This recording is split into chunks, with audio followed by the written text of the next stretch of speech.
What are your strengths and weaknesses? Sir ये सबसे चूतिया सवाल है सर। सबसे पहले तो स्ट्रेंथ है ही नहीं। In English, please. I'm telling you.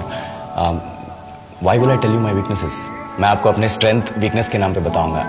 You know, जैसे English. I'm a perfectionist. मैं वर्कोहॉलिक हूँ। मैं इनोसेंट। English. बैंक क्या लौड़े? क्या इंग्लिश इंग्लिश इंग्लिश लगा रखा है बे?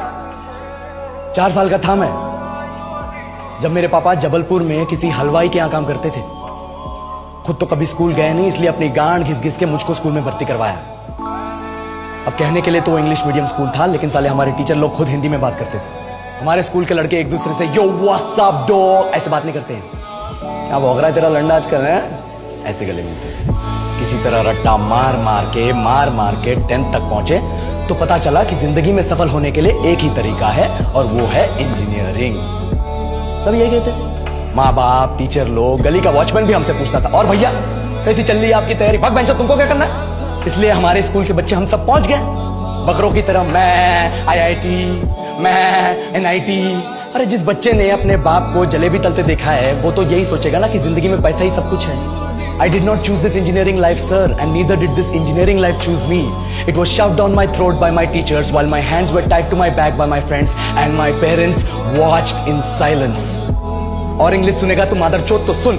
10th के बाद 2 साल लग गए इस कॉलेज में घुसने के लिए, कोचिंग में निकाल दिए। ना कुछ खेले ना कुछ सीखे, और 2 साल बाद जब यहाँ पहुंचे तो पता चला कि बड़े शहरों के कॉन्वेंट स्कूल के पढ़े बच्चे जब अंग्रेजी में बात करते हैं तो मरे हुए फूल भी खिल उठते हैं। आहा, हवा में ऑक्सीजन की मात्रा बढ़ जाती है इनकी अंग्रेजी सुन के। और पूरे कॉलेज की लड़कियां इन इंग्लिश स्पीकिंग लड़कों को अपना जीवनसाथी.com मान चुकी है। तुझे क्या लगता है?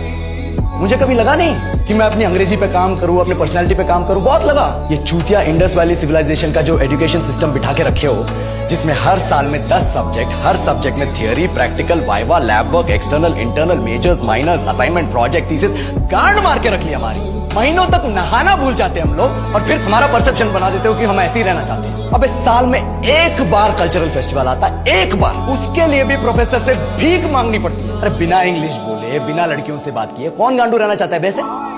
पर टाइम कहाँ है कुछ सीखने के लिए? लगे पड़े कोडिंग सीखने, 3 लैंग्वेज सीख रहे हैं अलग अलग इंग्लिश छोड़ के। लेकिन जब प्लेसमेंट्स की बात आई तो सबको एप्टीट्यूड चाहिए, पर्सनैलिटी चाहिए, इंग्लिश स्पीकिंग चाहिए। It is not that we cannot speak English, sir. We are just very conscious of our diction and our pronunciation and we are not confident to speak in front of anyone else. If the curriculum was a little bit diverse, if the engineering colleges in our country focused on our all round development instead of functioning like a goddamn factory that is just mass producing robots by killing their dreams and handing out degrees, I would not be sitting here in this pointless HR interview, the likes of which exist only in our country.